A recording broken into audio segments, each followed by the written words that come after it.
Welcome to A Productive Conversation. I'm Mike Vardy, and this is another Flashback Friday episode. Episode 550 episodes of this podcast. I'm excited to bring this episode, this conversation with Gretchen Rubin for you as the 550th episode. Now, Gretchen has been someone I've been in contact with for many, many years.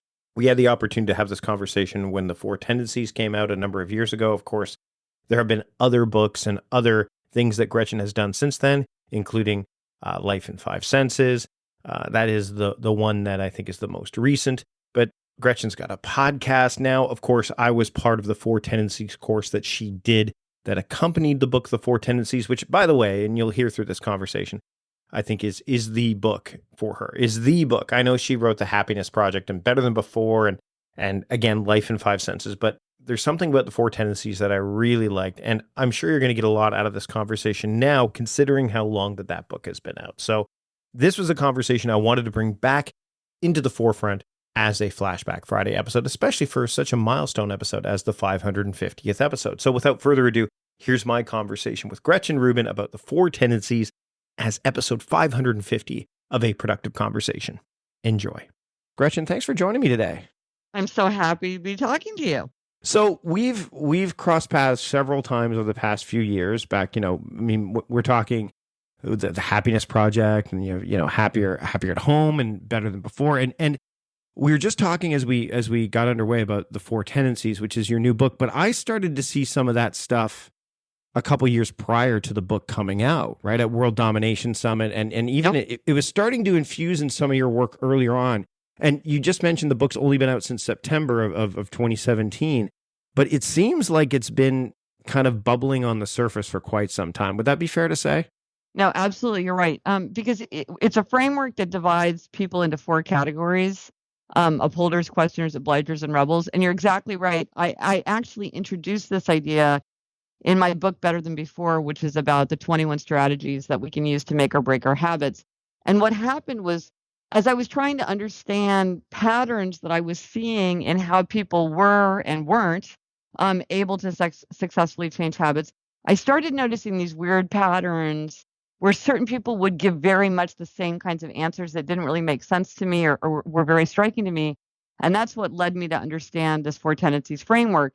And it's part of habit change, but it's actually much bigger than habit change, because your tendency, whether you're an upholder, a questioner, obliger, rebel, will affect how you change habits, but it'll also affect how you get along with your spouse or your boss or your teacher or your child. It'll help you know, like, why you experience certain kind of conflicts, why certain kinds of things drive you crazy. So it's much bigger than habits, but it was through habits that I got my first insight into it. And then once Better Than Before it came out, I was just deluged with questions from people being like, asking these like very long, detailed questions about sort of applying the Four Tendencies. And so I was writing all these emails back, and then I thought, well, maybe I should write like a little PDF. And before long, I was like, I need to write a whole book about this because it's a big idea. I kind of backed into it indirectly, but it deserves to be really fleshed out because it turns out, there's quite a lot to say. There's a lot of nuance in it that's helpful to understand. But it needed its own book. So let's dive in a little bit into, when we see a lot of, tests and things like that, like different ways to look at yourself. You've got strengths finders, you've got the Enneagram, you've got Myers-Briggs, all like there's so, and it's, my wife actually, I'll share with you something. My wife took the Four Tendencies quiz. And she had a question for you that she wanted me to address right out of the gate. She goes, what happens when you look at the quiz and you don't feel like any of those things kind of line up? Because, so she was looking at questions, she goes, I don't really think any of these hit, which I don't think is uncommon with quizzes. I mean, a lot of them are I think that there's something to be said for that as well. But when you're going through I think she's probably a questioner. Questioners tend to have a lot of trouble because they're always looking for exceptions and being like, well, I would say this, but I would also say that. And like, they really question the validity of a test. Right. Whereas other people really identify much more clearly with that. And that's true of questioners generally. Questioners are by far the ones who are most likely to say like, well, I'm a little bit of everything. Whereas the other tendencies understand that they are very much in a core tendency. It's just more obvious to you if you're an upholder or a rebel or an obliger that you're different from other people. You see that pattern. And obligers are like, well, sometimes I would do this, but sometimes I would do that. And I'm like, right, because you're a questioner, and a questioner always is like, well, what makes sense right now? Right. What's justified? So it's hard for them to. So I'm guessing that your wife is a questioner. Does that ring true to you? I think so. And you know what's funny is I think when I was looking at what I came across is I think I'm a questioner as well. But we do it. We approach it differently. You know what I mean? Like so it's like, so for example, I'm looking for, and I'm looking for, like, so when I put together my productivity framework as an example, I'm like, what makes sense here and now and why? Like, how do I, you know, when I'm putting together a plan, things like that, it's like, you know, I look for commonalities, I look for patterns, and I'm asking, you know, what I journal too relentlessly. So there's always this reflection and things like that. So there's a lot of like, but we're different. But that's not the core of being a questioner, though, to be clear. Because that's more about being analytical, which is not this, because, and maybe I should back up and explain what the four tendencies are. Sure, yeah. It only describes how you respond to expectation. So what makes a questioner is if I say, hey, Mike, would you do this for me? Your answer is, why should I? Right. Does that make sense? Is that a good use of my time and energy? Not in a mean way, but just like, why should I? You should drive 65 miles an hour. Why should I? That's their thing. That's what makes a questioner. Now, you can be deeply analytical, extremely curious, love to question, love to reflect, and be an obliger or a rebel or an upholder, because that's separate.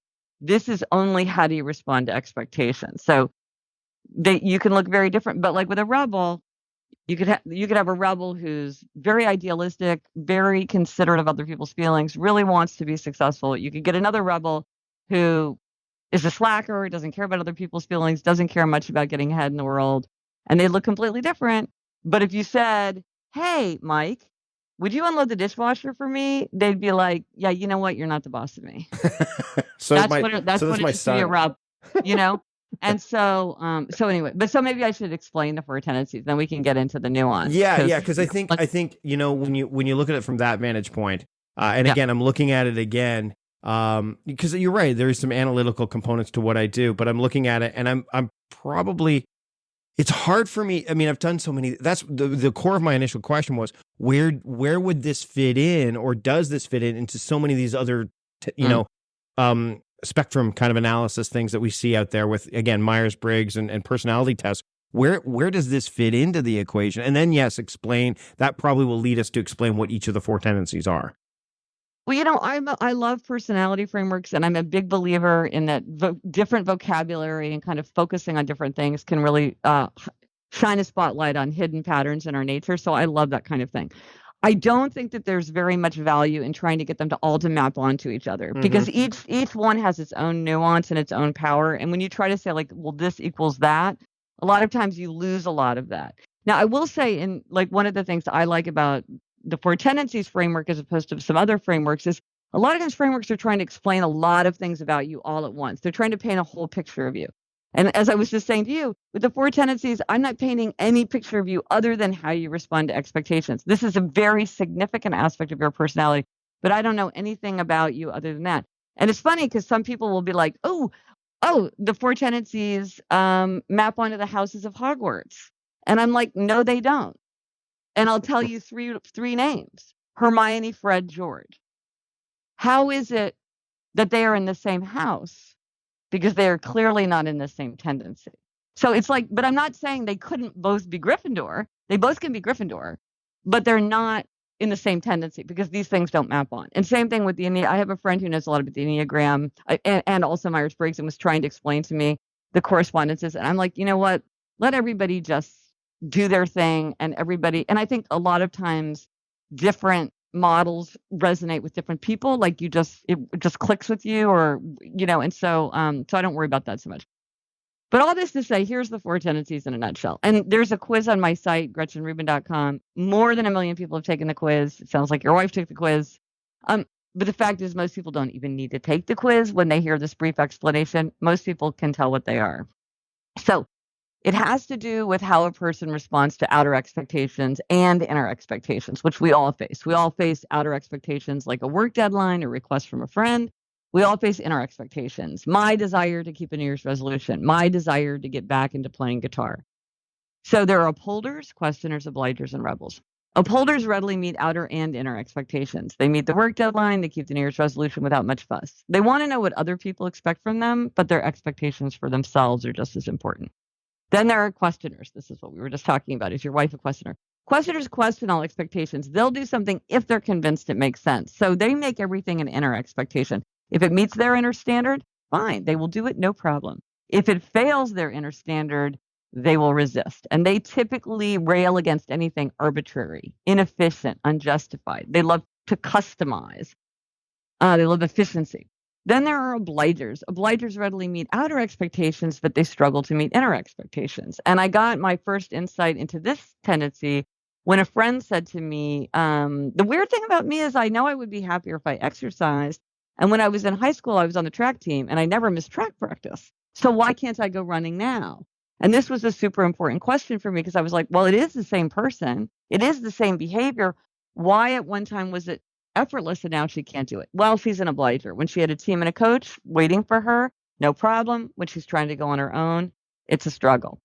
And then the final tendency is the rebel tendency. And rebels resist all expectations, outer and inner alike. They want to do what they want to do in their own way, in their own time. If you ask or tell them to do something, they're very likely to resist. They just want to do things their own way. They put a high value on freedom and choice and being authentic to themselves.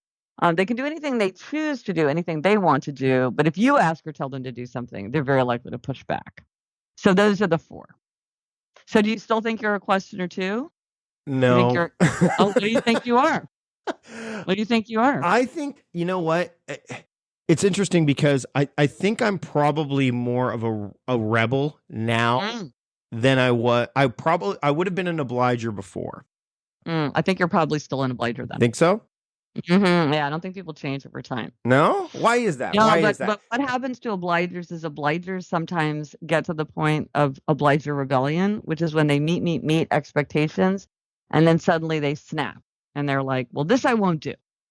Then that makes sense. That makes sense because so for me, Gretchen, what I've done is I've created a lot of boundaries, right?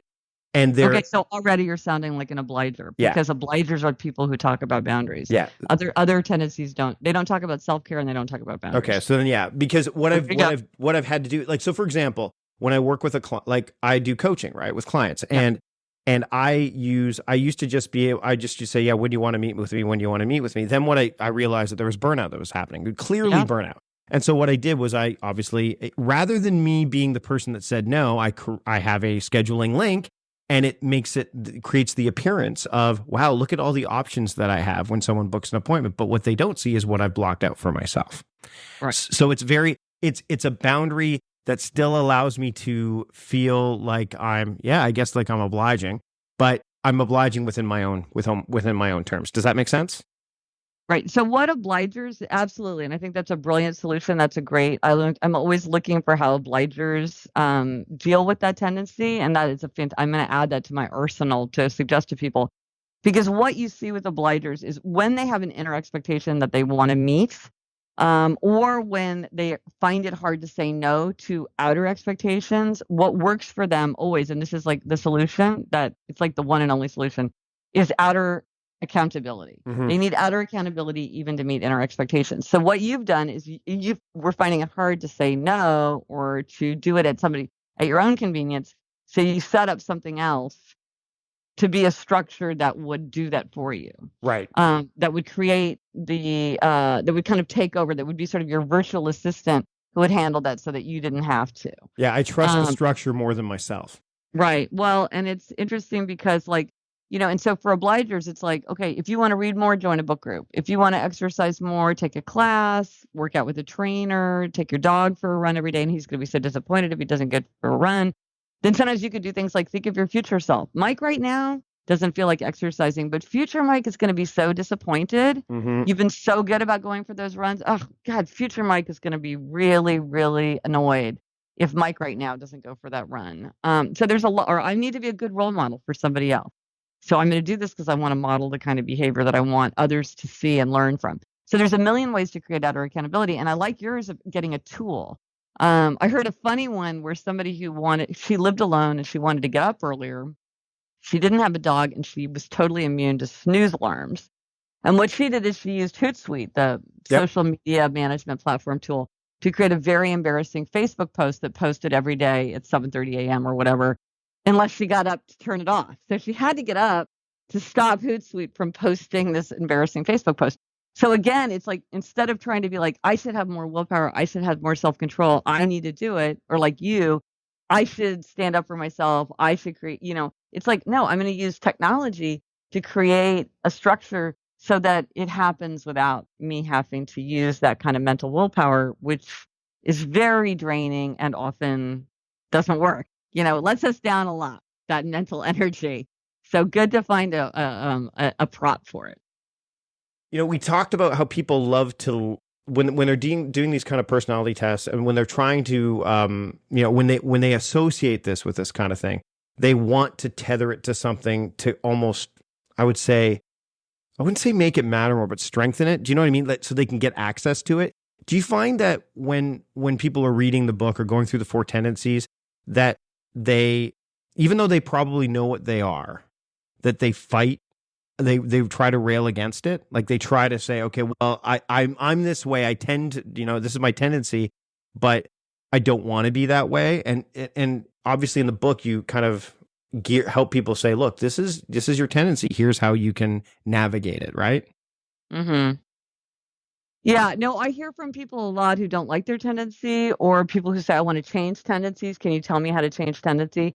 And, to me, I'm like, look, is it possible to change your inborn nature? I don't know.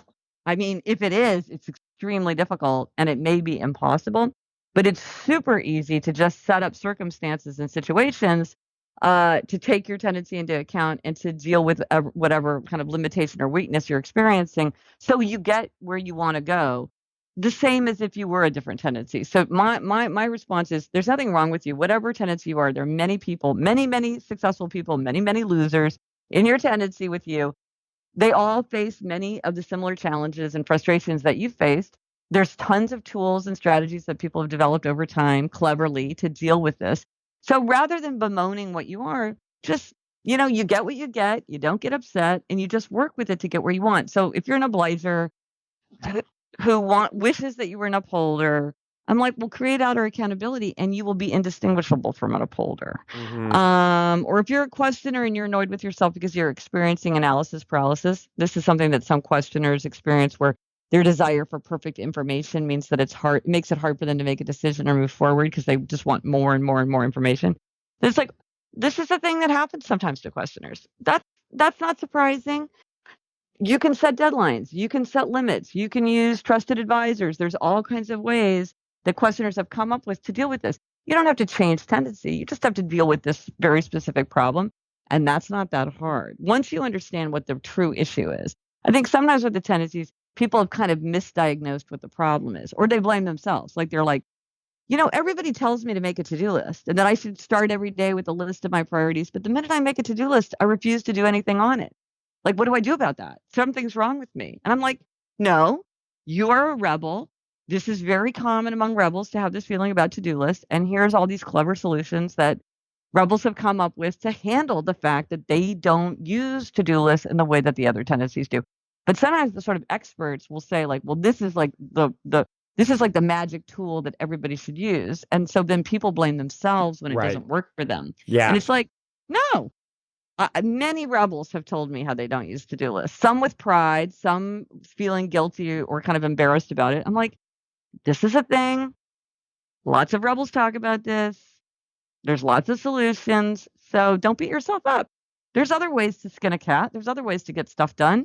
Just, if this doesn't work for you, let's move on to plan B, or plan C, plan D, plan E. There's a lot of ways to achieve our aims once we realize what our options are. Yeah, it's funny. A lot of people, and this is one of the things I've been railing against, is the idea that the tool is what will help you, in productivity. Yeah. It's like, if you get the best to-do list, no, you have to have the framework to back it up. Like, you have to have something that if that tool goes away, you're not scrambling saying, oh, how am I going to do this, or this way of doing it? Like, it's very personal. And that's one of the things that I like about the Four Tendencies. And what I want to get into here is and this kind of rails to the idea of, I've watched the Jerry Seinfeld documentary Comedian. Have you ever watched that? I mean, as a guy I didn't even know about it. That sounds great. It's on Netflix. It's old. It's like, it's been around for, I would say almost, I think it was made in 2002. It's older.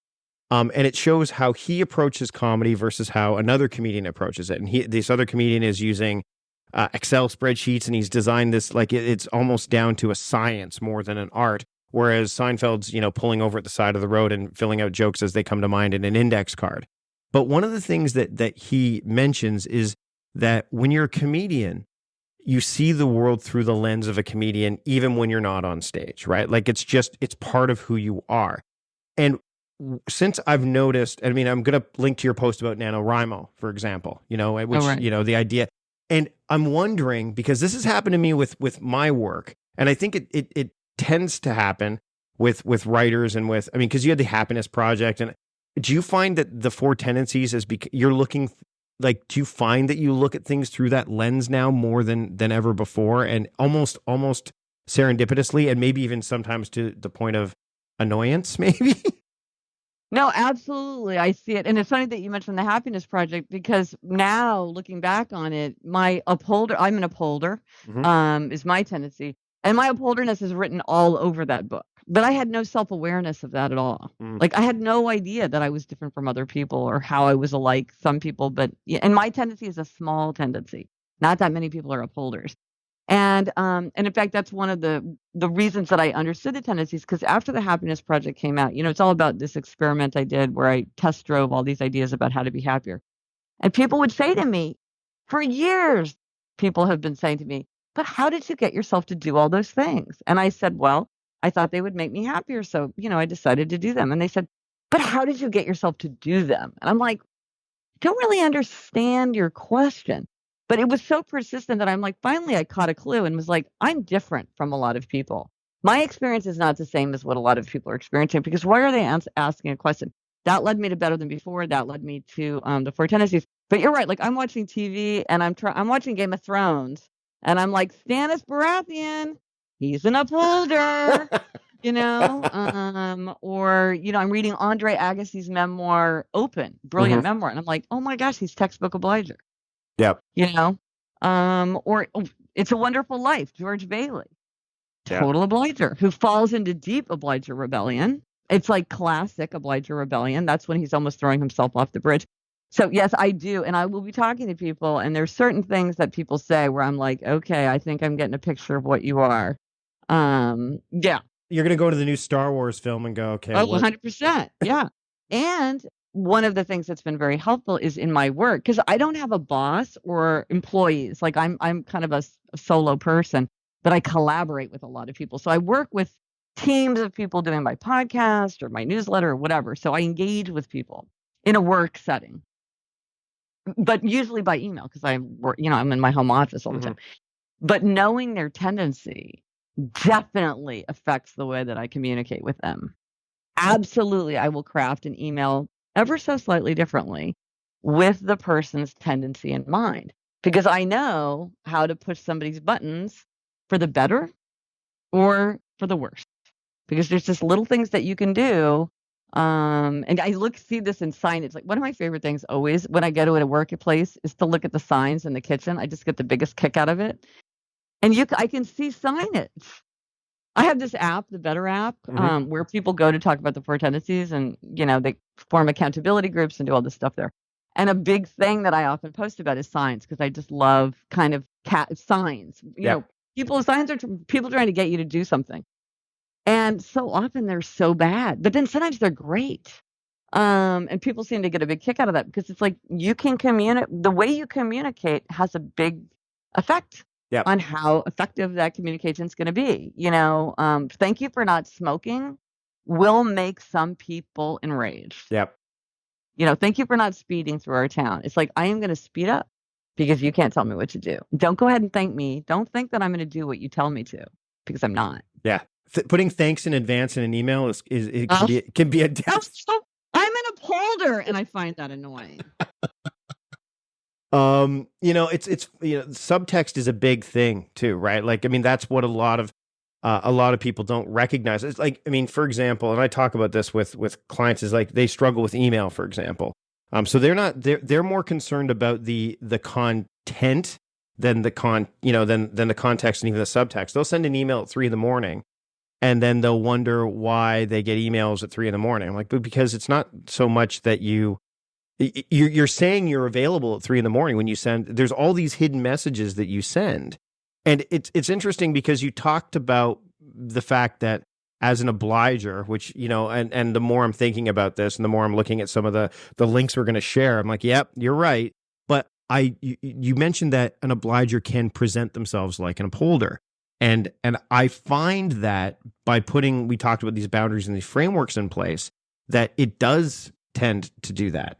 And what are some of the other things that like, so when if a rebel, they can, I think there, like you said, there's things that you can do that can allow you to present yourself as another tendency. Can you give some examples of that you may have? But I think it's not the idea is not that you're going to disguise yourself or fake it. It's like, the point is, how do you get where you want to go? Right. Yeah. If you're a rebel and you want to exercise, or you're an obliger, you want to, like, whatever it is, like, how do you get there? Right. So it's not like you have to like squeeze yourself into being somebody other than you are. It's just, how do you get to the same place? Right. How does everybody get where they want to go? Yeah. But right. Sorry, I interrupted you. No. But that's a good point, because I don't like, it's not about the whole faking, like here, like it's not about putting a mask on. It's about, okay, how do I, like, so for example, if you're, if I'm someone offering productivity advice and time management advice, and they go, well, you're an obliger, so I mean, you can help. I mean, you're great at what other people ask of you to do, but when it comes to your own stuff, and meanwhile, I'm all about like qualitative, do the things that matter most. And you're like, but Mike, you don't tend to. Well, no, that's something I struggle with, but here's the things I've put in place to help me with that, right? Right. And I think that. So, what are like? Can you give some examples of, for example, let's say a rebel obviously resists, like how do they put things in place so that they can survive in a world where you are expected to conform on more occasions than probably not? Like, there would be a good thing to look at. Well, like, give me a specific scenario, and then that's okay. All right. So let's say you're a rebel, and you work for I live in a government town, and you work for a government agency. There's nothing more not rebellious than working for government. How do they thrive? Like, how do they thrive in that environment? Well, it's very interesting that you say that, because one of the kind of paradoxical things about rebels is that many rebels are attracted to environments where they're the boss, or every day is different, where they can like kind of set their own schedule, don't have anybody looking over their shoulder, and are kind of, like, maybe they're like a restaurant manager who goes to a different restaurant every day, and nobody's like, keeping tabs on them like that.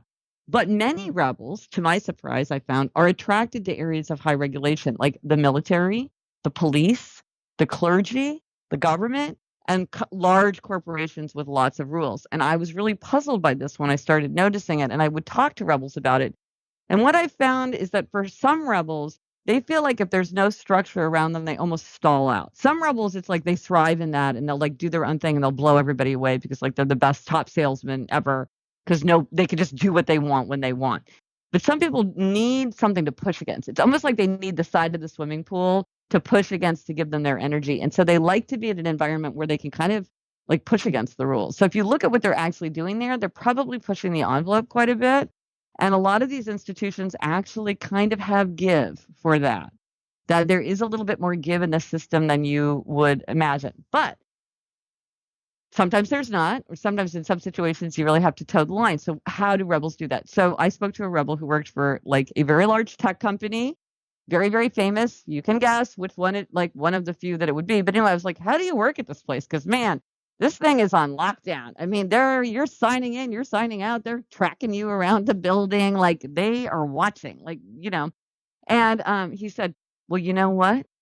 They're teaching me the skills that I want. I'm going to go off and start my own company. But here, I'm learning everything I need to know. And so he was like, in his mind, and this is what works for a lot of rebels, they're working for me. Right. They're doing what I want them to do. I'm getting what I want out of it, because this is the thing. Rebels can do anything they want to do. They can do anything they choose to do. And one of the ways a rebel can do that is to remind themselves, this is what I want. This is what I choose. This works for me. And then they can get themselves to do things. So it's not that I told you to. It's not doctor's orders. It's not because you promised me you would. It's not because it's the rule. It's because, hey man, this is what works for you. Like this is what you want. Like you're into this. And then they can do it. So they have to stay. They have to stay connected to that sense of what it is that they authentically want. And then if it doesn't work for them, then that's when they can have problems because they sometimes just don't do things. And that's the thing that I think we can all learn from rebels. We're all a lot more free than we think. And there's a lot of things in this world that if you were just like, well, yeah, I'm not going to do that, you can get away with it. I'm amazed. There's a lot of, if you're like, you know what, I'm just not going to go to the 10 a.m. staff meeting anymore. It's a huge waste of time. I'm not going to go. It's like, okay, if they'll just be like, oh yeah, John never comes to this meeting. It's like, maybe nothing happens if you don't go to the meeting. As an upholder, it would never even occur to me. I'd be like, it's a natural law that you have to go to the weekly meeting, but never occurred to me to blow it off. Turns out there's no consequences if you don't go to that meeting. I mean, somebody was just telling me she works with a rebel, and it's interesting when there is a rebel who's teamed up either in romance or at work, like a founding team, it's almost always with Obliger. That is overwhelming the pattern. If you have a rebel, there's almost always an Obliger by their side. So it's an Obliger and a rebel to work together. And so they were saying how the Obliger would like schedule out all these things that they had to do far in advance and would send all these calendar requests, and the rebel would just ignore them. It's just like, and I'm like, can you do that? Can you just ignore it? Like, I thought they like blew up in your face if you didn't answer it within a certain amount of time. Like, can you just ignore a calendar request? It's like, turns out you can. Turns out you can. As we get close to wrapping up here, that brings up a good point, because when I talk to people about, claiming their time and theming it, and they're saying, a lot of people say, well, I don't have control over my day from 9 to 5. I'm like, well, that's not entirely true, because you're hired to do a job. And within the confines of that job, you do have elements of freedom that otherwise you would not, especially in knowledge work, otherwise you would not be able to do the job. It would be very, very difficult. And so you're right. I think people don't think they have as much freedom or free will to do certain things on the jobs so they just tend to kind of toe the line. But the problem is, and if you do that too often, then you end up over the long haul, not just hurting yourself, but hurting the company in a lot of ways. And it's just interesting to see how people, like you said, like their tendencies, where they tend to go. I mean, you're right. There's a lot of people that would never, when I've told people, well, do you need to be at that meeting? Well, absolutely, because it's a meeting. I'm like, but do you need to be at that meeting? Because that's something that and they're like, well, I'm like, do they take minutes? Could you not read the minutes? I mean, is there not someone, well, yeah, I guess I could do that, but if I'm not physically there, well, but then there's a lot of more wiggle room. Yeah. There's a lot of people who assume that if they're not visible or they're not there, then they're not doing, it's almost like you have to be seen in order for people to know that you're doing something, which is often some of the best work you do is in solitude or when you're not being, when you're not necessarily being watched or you're off the clock or whatever. So, but I want to dive into some stuff in the bonus episode, which I'll get to members. But Gretchen, thanks so much for taking the time today. I mean, we could talk about this for a long time. And because you're an upholder, we actually have more time because I know you're going to stick around. So excellent. Yes, it's so fun to talk to you. I love. We're interested in so many of the same things. It's always such a pleasure to talk to you. And there you have it. Episode 550 of A Productive Conversation is in the books. You can check out all the relevant show notes from this conversation at mikevardy.com/podcast 550 or wherever you get your podcast, wherever you are listening to this podcast right now. By the way, wherever you are listening to this podcast right now, it would be great if you subscribe to the podcast. Just hit the subscribe button on Apple Podcasts, Spotify, even my YouTube channel. And that way you won't miss a single episode of what's to come, which includes fresh new episodes every week, along with a Flashback Friday episode. And of course, the monthly series, PM Talks with my good friend, Patrick Rohn. You'll get all that as a subscriber. You won't miss a single thing. And we've got plenty of productive conversations to come. Another way to support the show is to check out the sponsors that you heard during the conversation today. Just go to mikevardy.com/podcast sponsors. Check out those sponsors that really resonated with you, that you think will benefit you and help you lead a more productive life, a life full of productiveness, and help you manage your relationship with time. Again, you click on those links, and that way they know that we sent you. That's it for this episode, a milestone episode at that. Until next time, I'm Mike Vardy, the host of A Productive Conversation, reminding you to stop doing productive and start being productive. See you later.